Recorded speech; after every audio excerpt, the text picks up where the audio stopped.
आरोग्य। Hi hello नमस्कार, मैं हूं आपकी होस्ट और दोस्त कल्पिता। आप सभी का स्वागत है एक विशेष कार्यक्रम में जिसका नाम है आरोग्य।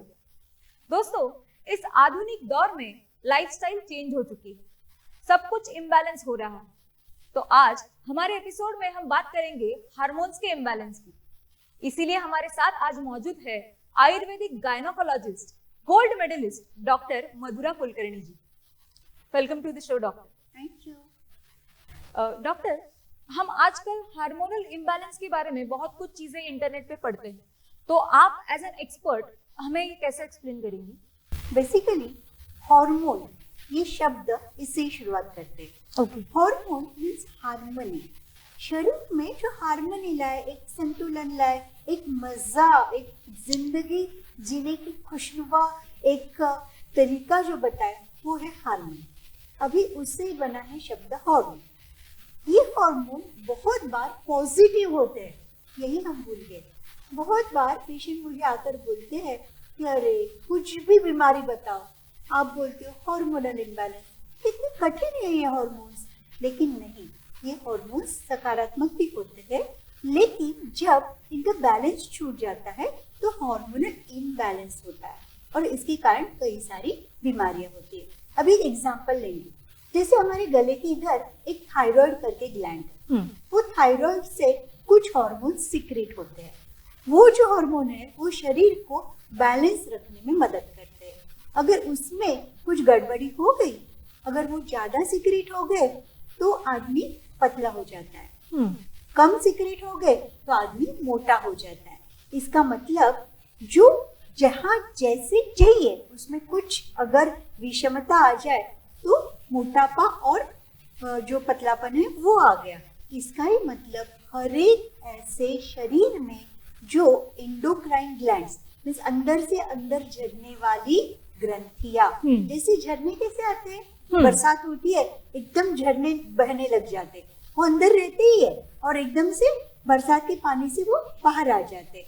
तो उसी तरह अपने शरीर में ऐसे कई सारी एंडोक्राइन ग्लैंड्स है, इसका मतलब अंतःस्रावी ग्रंथियां है कि वो झड़ती रहती है और उसके जो सिक्रीशंस है वो कम या ज्यादा हो गए तो हार्मोनल इम्बैलेंस हो जाता है और शरीर में कई सारी बीमारियां दिखने लग जाती है। अगर मुझे हार्मोनल इम्बैलेंस हो जाए तो मेरी जिंदगी में क्या क्या बदलाव आ सकते हैं? आयुर्वेद ऐसे कहता है जिंदगी के 3 कंपोनेंट्स रहते हैं, 3 घटक रहते हैं, एक शरीर, एक मन और अपना चैतन्य।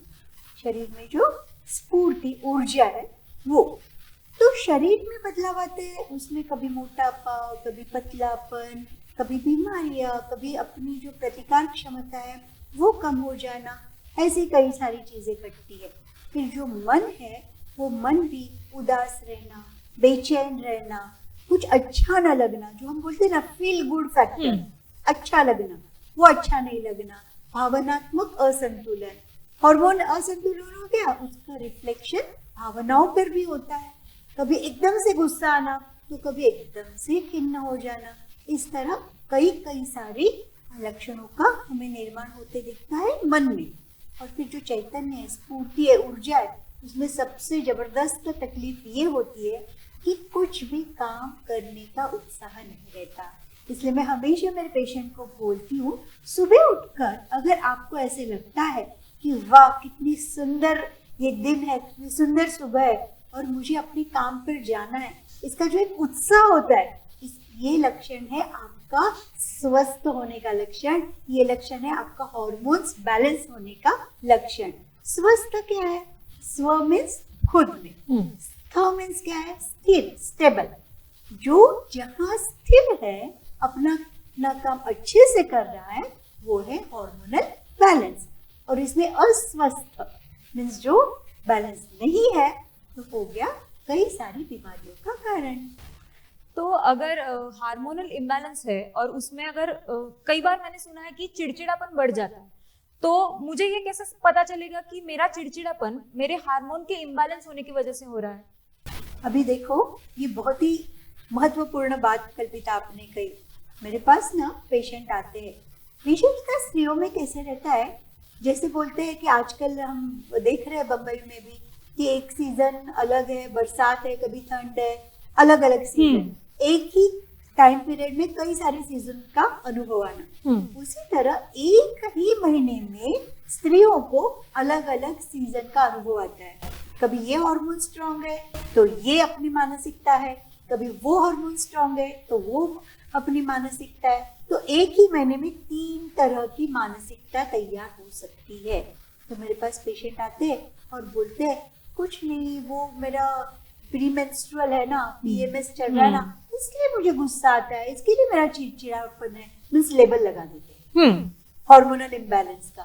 तो ये लेबल कतई अच्छा नहीं है, आप ऐसा लेबल नहीं लगा सकते, क्योंकि कभी कभी अपना खून कम होना, कमजोरी होना, खाना ठीक से हजम नहीं होना, इन सारी चीजों के कारण भी चिड़चिड़ापन आ सकता है। जरूरी नहीं कि आपको हार्मोनल इम्बैलेंस ही हो गया है। तो इसके लिए इसमें जो ड्रॉ द लाइन है बहुत फेंट है। तो कभी भी ध्यान रखना चाहिए कि ओवर डायग्नोज नहीं करना चाहिए, समझ लेना चाहिए कि क्यों ऐसे होता है। और सिंपल सा चीज ये भी है, कोई पित्त प्रकृति की स्त्री होगी, एक कॉन्स्टिट्यूशन रहता है आयुर्वेद के अनुसार, तो उसको अगर खाना समय पर नहीं मिला तो भी चिड़चिड़ापन आ जाता है। तो जरूरी नहीं कि ये सिर्फ बीमारी की वजह से, ये अपनी प्रकृति ही हो सकती है। तो ध्यान रखना है, अगर चिड़चिड़ापन आ रहा है तो आप खुद डॉक्टर को सलाह से, डॉक्टर को बात करके उनसे समझ लो कि क्या गड़बड़ी है। आप अपने आप को लेबल मत करो कि हार्मोनल इम्बैलेंस है। तो हार्मोनल इम्बैलेंस कैसे होता है ये तो हमें पता चल गया, पर हार्मोन को बैलेंस करने के लिए हमें क्या करना चाहिए? ये भी बहुत महत्वपूर्ण प्रश्न है। अभी ना हम कैटेगरीज कर देते हैं, स्त्री और पुरुष दोनों के हार्मोन्स अलग अलग है, दोनों के वय के अनुसार भी, उम्र के अनुसार भी हार्मोन्स अलग अलग है। लेकिन मेजर हार्मोन का देख लेते हैं। स्त्रियों में बीजकोष या ओवरी से सिक्रेट होने वाला जो हार्मोन है उसको बोलते हैं एस्ट्रोजन। एस्ट्रोजन क्या है? वो स्त्री में मधुरता लाता है, आवाज में कोमलता लाता है, स्किन में कोमलता लाता है, और स्त्रीत्व का एक विशेष जो ताकत है, क्रिएटिविटी, वो उसको देता है। फिर गर्भाशय के अंदर की जो लाइनिंग है उससे जो सिक्रेट होता है उसे बोलते हैं प्रोजेस्टेरोन। तो ये प्रोजेस्टेरोन क्या करता है कि गर्भ रहने के लिए मदद करता है, गर्भ को स्थिर करता है। ठीक है, अगर इसमें बदलाव हो गया तो क्या हो जाएगा? एस्ट्रोजन कम पड़ गया तो स्नेह की कम पड़ जाएगा, कठोरता आ जाएगी, ड्राइनेस आ जाएगा, और प्रोजेस्टेरोन कम हो जाएगा तो क्या हो जाएगा? ये भी बहुत महत्वपूर्ण प्रश्न जाएगी। अभी बार-बार कैटेगरीज कर स्त्री और पुरुष, तो ये स्त्रियों के हार्मोन्स अलग, ऐसे कई सारे दोनों के वय के अनुसार, उम्र के अनुसार भी हार्मोन्स। पुरुषों में कैसे है? मेजर हार्मोन का देख लेते हैं। जैसे पुरुष में मेजर कोश या ये पैटर्न सिक्रेट होने वाला जो कम पड़ रहा है उसको बोलते हैं एस्ट्रोजन।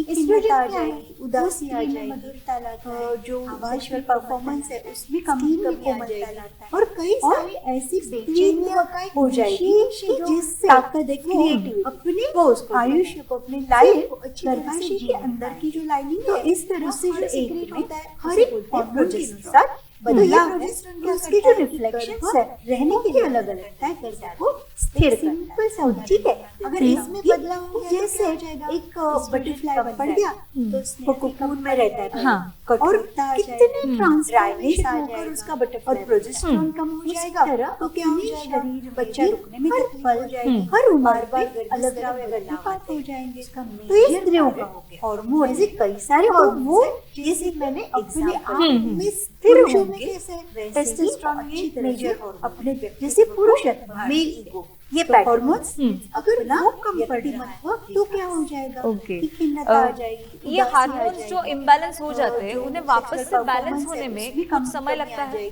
और कई सारी ऐसी बेचैनियां की जैसे हो जाएगी कि जिस परिस्थिति जन्य भी हार्मोन बदल जाते हैं। आयुष एग्जाम लाइफ बहुत स्ट्रेस हो रहा है तो इस तरह चेंज हो जाते हैं। हर एक बहुत सारी स्टूडेंट्स बदलाव जिनको उसके जो एग्जाम के वक्त है पीरियड से अलग अलग तरीके से आते हैं, डेट टाइम पर आज उदाहरण में हार्मोनल इम्बैलेंस है। जैसे एक बटरफ्लाई बनता है, हार्मोनल इम्बैलेंस, वो कोकून में रहता है, और कितने ट्रांसफॉर्मेशन होकर उसका बटरफ्लाई बनता है। प्रोलैक्टिन तरह सीरम प्रोलैक्टिन में भी जो मगज से हर उम्र में अलग अलग है, वो सिक्रेशन में इम्बैलेंस होने के कारण ये तो जो वो हार्मोन है, जैसे इसमें बदलाव आते अपने हैं, आप असंतुलित स्थिर हो होंगे तो पीरियड वैसे भी ही आगे वो अच्छी तरह से गर्भधारणा में को भी दुविधा निर्माण हो तो जाती hormones है। means तो आपको अपना कुछ समय लगता है व्यक्तिमत्व उसी उसका का। टेस्ट करना Okay. पड़ता है, डायग्नोसिस करना पड़ता है, जड़ तक जाकर डायग्नोसिस करना पड़ता है।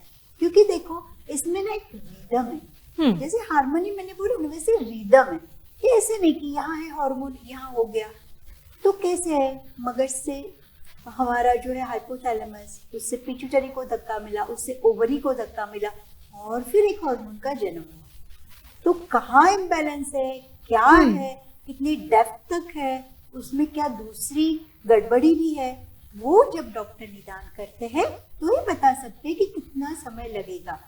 टेम्पररी तो करेक्ट हो जाएगा, जो ऊपरी ऊपरी है वो करेक्ट हो जाएगा, लेकिन कुछ कुछ हार्मोनल इम्बैलेंस ठीक होने में थोड़ा समय लगता है। तो हमें पेशेंस रखने की जरूरत है।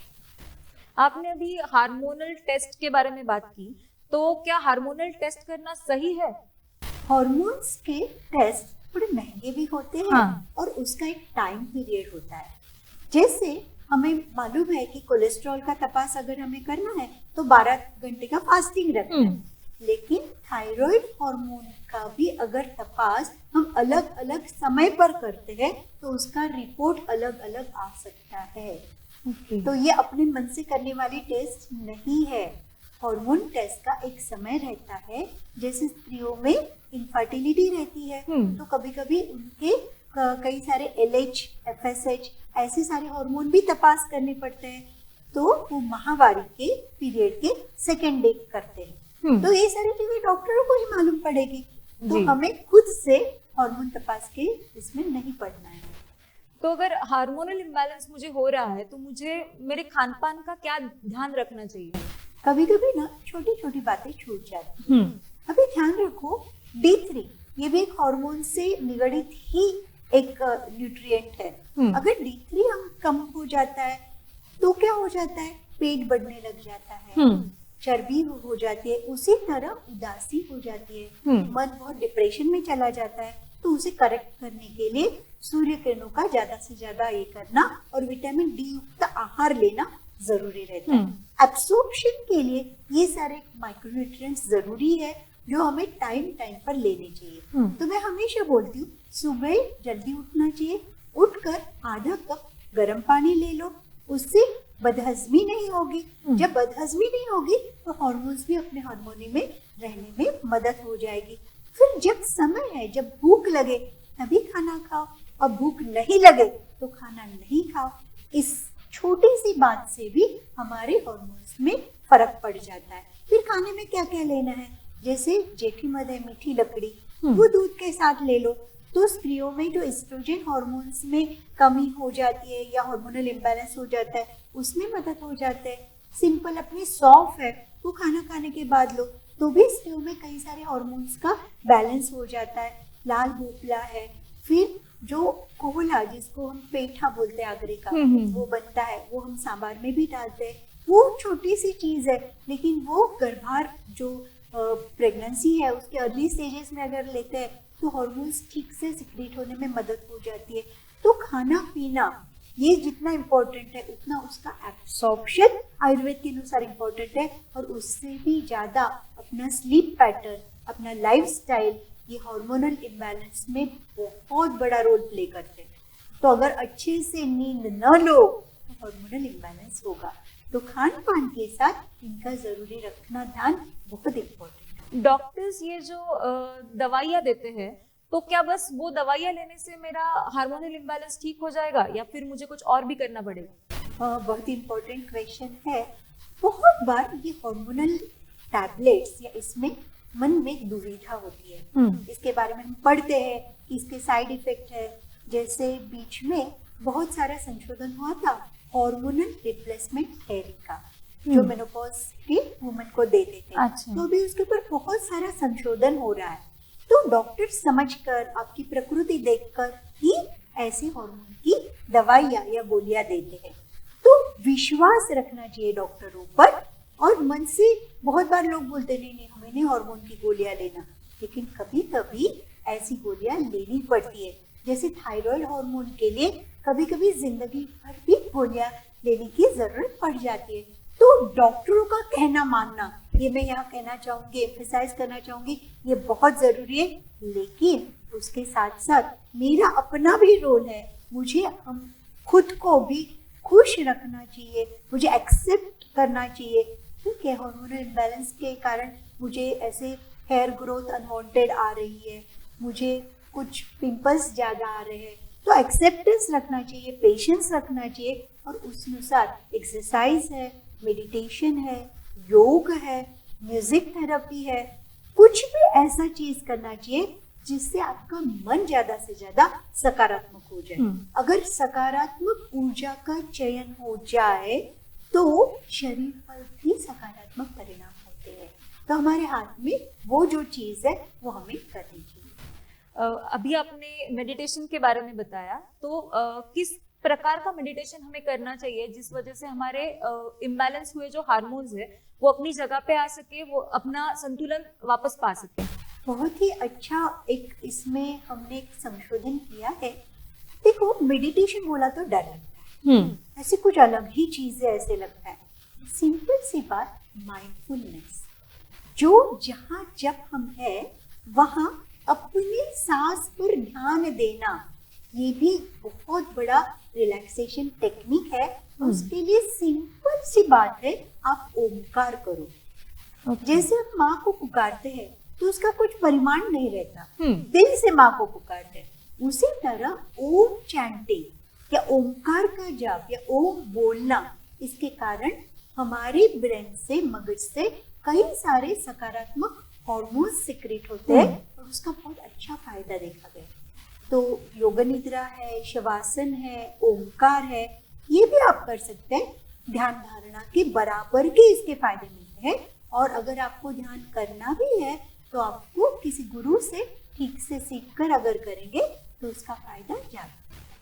अगर अभी आपने बताया कि स्लीप साइकिल या फिर डेली लाइफ जो हमारी बदल चुकी है, इसका बहुत ज्यादा परिणाम हार्मोन्स पर हो रहा है, तो इसी लाइफस्टाइल के चलते हमें ऐसे कौन से छोटे छोटी चीजें हैं जिनका ध्यान रखना चाहिए? फॉर एग्जाम्पल, कितने घंटे की नींद लेनी चाहिए जिससे हमारे हार्मोन्स पर कोई फर्क ना पड़े? ये भी प्रश्न अच्छा है। मैं जब भी ऐसे भाषण देती हूँ तो मेरे पेशेंट बोलते हैं, अरे मेरा तो नाइट शिफ्ट है, आप बोलते हो रात को मत जागो, लेकिन मेरा प्रोफेशन ही वो है, मैं टाइम पे सो नहीं सकती। तो अगर समझो, हमें रात को 6 से 8 घंटे की नींद जरूरी है और हमें अगर ये नींद रात के टाइम नहीं मिल पाती तो दिन में हमें ये नींद पूरी कर लेनी है, क्योंकि नींद में ही सेल्स में रीजनरेशन होता है, सेल्स में एक्टिवेशन होता है। हर पल हमारे शरीर में नए नए चीजें बनती जाती है। वो बनने का प्रवास जब रुक जाता है तो हमारा आयुष्य खत्म हो जाता है, या तो फिर एजिंग होना चालू होता है। तो एजिंग को कम करना है तो नींद इसके ऊपर सबसे अच्छा नुस्खा है। तो क्या करना है, 6 घंटा नींद रात को नहीं ले पाई तो दिन में हमें 3 घंटा नींद पूरी कर लेनी है। रात की जितनी नींद अपनी कम हो जाएगी उसके आधे समय तक की नींद हम दिन में कर सकते हैं, और वो भी खाना खाने के पहले। तो मैं हमेशा बोलती हूँ, नाइट शिफ्ट से आप घर जाओगे तो पहले नींद पूरी कर लो, फिर खाना खाओ, तो डाइजेशन में भी तकलीफ नहीं होती। और नींद जो एकदम पीसफुल नींद होती है उसके कारण एनर्जी लेवल्स बढ़ जाते हैं, हार्मोन्स अच्छे अच्छे सिक्रेट होते हैं। पॉजिटिव हार्मोन्स की बात करेंगे ना हम, बहुत सारे एक्सरसाइज करने के बाद, खुश होने के बाद पॉजिटिव एंडोर्फिन सिक्रेट होते हैं। वो जो पॉजिटिव हार्मोन्स है वो हमारी कई सारी बीमारियों को कम कर देते हैं। तो इम्बैलेंस तक पहुंचने ही नहीं देना है। आपने बहुत ही अच्छी और सिंपल बातें बताई, लेकिन फिर भी कुछ जोर देकर आप हमारे दर्शकों को कुछ टिप्स देना चाहेंगी तो दे सकती है। जरूर, 5 टिप्स मैं दूंगी। सबसे पहले, रात को सोते वक्त दोनों नॉस्ट्रिल में तिल का तेल या घी 2-2 ड्रॉप रात को डाल दीजिएगा। इसके कारण नींद की क्वालिटी अच्छी हो जाएगी और स्ट्रेस मैनेजमेंट के लिए भी अच्छा हो जाएगा, तो आपको हार्मोनल इम्बैलेंस कम हो जाएगा। दूसरा महत्वपूर्ण टिप है, बॉडी को अगर ऑयल लगाकर स्नान करें तो बहुत बार ये एंटी एजिंग भी बताया गया है और जो हार्मोनल इम्बैलेंस है वो भी कम करने के लिए यूजफुल है। अगर फुल बॉडी मसाज नहीं कर पाते तो सिर्फ तलुओं को आपको ऑयल रोज के रोज लगाना है। तीसरा इम्पोर्टेंट बात, आपको अपनी हॉबी को डेवलप करना है, कुछ ना कुछ हॉबी डेवलप करना है और दिन भर में अपने लिए एटलीस्ट आधा घंटा देना है कि जो मी टाइम रहेगा वो मी टाइम में हम बहुत से ज़्यादा पॉजिटिव फर्क अपने बॉडी पे कर सकते हैं। चौथा, खाने पीने में हो सके उतना हमें नेचुरल चीज़ों की तरह जाना है। जैसे बहुत बार देखा गया है माइक्रोवेव ओवन में जो बार बार गर्म किया या ऐसे जो चीज़ है बार बार तली हुई चीज़ है वो खाने के कारण बहुत से हार्मोन्स इम्बैलेंस हो जाते हैं और तकलीफें बढ़ जाती है। और पांचवा, सबसे लास्ट और सबसे इम्पोर्टेंट बात जो है कि आपका टाइम मैनेजमेंट आपको हार्मोनल इम्बैलेंस से दूर रखता है। तो जो यूनिवर्स कह रहा है वही आप फॉलो करो। जो अपने बॉडी सिग्नल आते हैं उसको अगर फॉलो करते हैं कि मुझे कब भूख लग रही है, मुझे कब नींद आ रही है, मुझे कब अपना रेस्ट पीरियड जरूरी है, ये अगर हम मैच कर ले यूनिवर्स से तो हॉर्मोन्स भी हार्मनी में रहते हैं और हम हमेशा खुश रहते हैं। Thank you so much ma'am.